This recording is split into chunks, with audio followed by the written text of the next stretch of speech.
The auctioneer mocked the human's empty pockets until his final bid was his own life. The grand exchange of Arcturus Station was not a place for the poor. The vaulted halls stretched for kilometers, lined with tiers of glowing platforms, each displaying relics, weapons, artifacts, and even living beings. Chandeliers of plasma fire floated above the crowd, casting radiant colors across 1,000 alien faces. Bidders from 100 worlds gathered in the seats, insectoid nobles with multifaceted eyes glittering like jewels, avian aristocrats draped in iridescent feathers, reptilian warlords coiled in jeweled armor, and pale telepaths who whispered bids in the minds of the auctioneers. The auction house was famed as the last neutral market in the galaxy. Wars could rage outside, empires could collapse, but here, only credits, possessions, and lives mattered. And in the middle of it all, standing among wealth and splendor, was a single human who had nothing. Beginning. Yara Cole was no stranger to debt.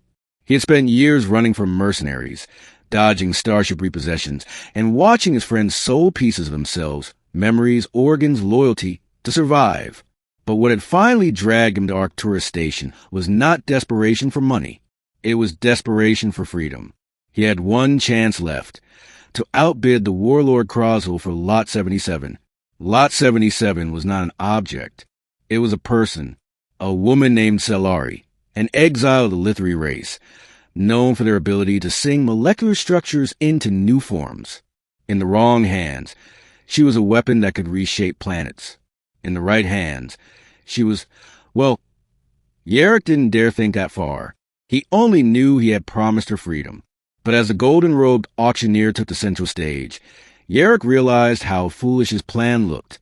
The alien's voice echoed across the chamber, sharp as plasma against steel. Welcome, dignitaries, tyrants, scholars, and thieves. Tonight, you do not merely spend wealth. You define history. And we begin with Lot 77, the voice of matter herself. Gasps and clicks of excitement rippled through the hall. Celari was brought forth, her wrists bound in energy manacles, her luminous skin dimmed by sedation fields. Her silver hair caught the light of the plasma chandeliers, but her eyes, violet and defiant, scanned the room until they landed on Yarrick. She recognized him. The auctioneer spread his many arms with a flourish. His insectoid mandibles clicked, and his voice carried both honey and poison. We opened the bidding at 1 million credits. The first bids came instantly. Croswell, the reptilian warlord, hissed out a number so high that most of the hall fell silent. Others followed, but each knew the warlord's fortune was endless. Jarrick's heart pounded. He had no credits, no ships, no treasures to pledge. He had only one thing left, and if he failed, Celari would vanish into Croswell's hands forever. He raised his hand. The auctioneer paused, his antennae twitching. Ah, the human with empty pockets dares to raise his voice. What will you offer, wanderer? A rusted knife? The shirt off your back. Laughter rippled through the tiers. Jarrick's face burned, but he did not lower his hand. My bid, he said, his voice echoing louder than he thought possible, is my life. Middle. The chamber stilled. Even the warlord Croswell turned, his scaled lips curling into something between amusement and hunger. The auctioneer tilted his head, mandibles chittering. Explain, human. Yarrick forced himself to meet Celari's eyes, even as the plasma lights above seemed to glare down like suns. I have nothing material, but I have years of service. I have strength. I have the one thing no treasure can duplicate, myself. I pledge my life into servitude to whomever holds the debt. If Celari's freedom is secured. A murmur spread through the audience. Some laughed, some hissed, some leaned forward in genuine curiosity. The auctioneer's eyes glittered cold. You insult the sanctity of this hall with such pathetic offer. Your life is worthless currency. Not worthless, Yarrick said steadily. Test me. If I win this bid, I become the property of the exchange. You'll have a human life to sell or command. Flesh, loyalty, blood.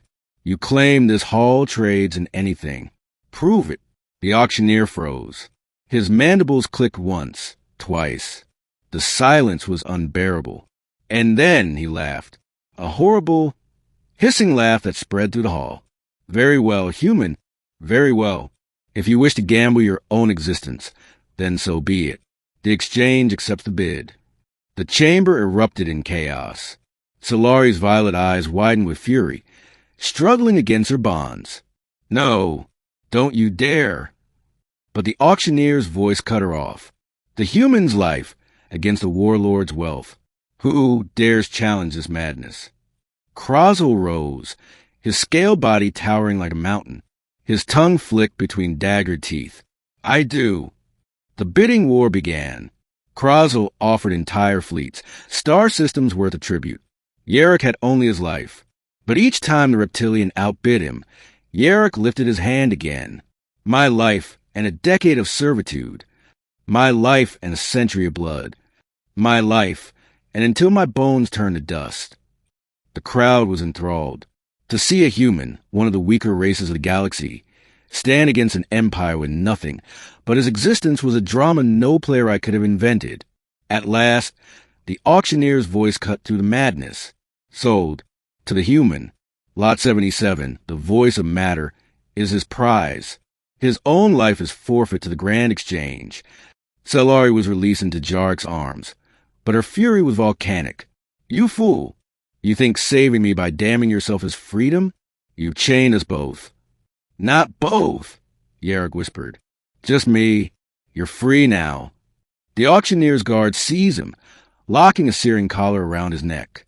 The debt is sealed, the insectoid intoned. The human belongs to the exchange.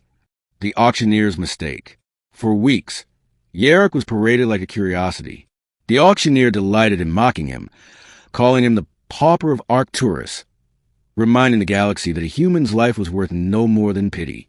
But the auctioneer had underestimated one thing, Jarrick's stubbornness. The human did not break. He worked, fought, bled, and endured. He labored in the exchange's vaults, carried relics that burned skin to ash, survived duels staged for amusement. And each time Solari returned, she had not left the station. She sang at his collar, weakening the circuits, finding cracks in the technology. You traded your life for mine, she said one night, her voice trembling. So I'll trade my voice for yours. Together, maybe we can unmake these chains. The auctioneer discovered their secret too late. When he tried to mock Yerrick once more before the crowd, the human stood tall, collar smoking and Solari at his side. You said my life was worthless, Yerrick declared, but it was enough to outbid a warlord, enough to make the galaxy watch, enough to remind everyone here that even the poorest have something that cannot be bought, choice. The auctioneer sneered. And what choice will you make, pauper? Yerrick smiled grimly. The final bid. And with Solari's song amplifying his defiance, Yerrick seized a collar in his hands. The circuits exploded. Energy arced across the exchange, setting fire to relics, igniting treasures, and collapsing the platforms. The auctioneer screamed as the hall burned, ending. When the flames died, Arcturus Station was silent. The exchange was gone, its treasures scattered into the void. Warlords and nobles fled, their fortunes lost. Only Yerrick and Solari remained, standing amid the ruins. He was scarred, bleeding, but alive. You gave your life, Solari whispered. I bid it. Yerrick corrected with a weary grin. Didn't say I had to spend it. For the first time, she laughed. The sound was soft, like starlight breaking through ash. And together, they walked into the unknown, free not because of wealth or power, but because Yerrick had proven that the greatest currency in the galaxy was not credits, not treasures, not even empires. It was the courage to choose.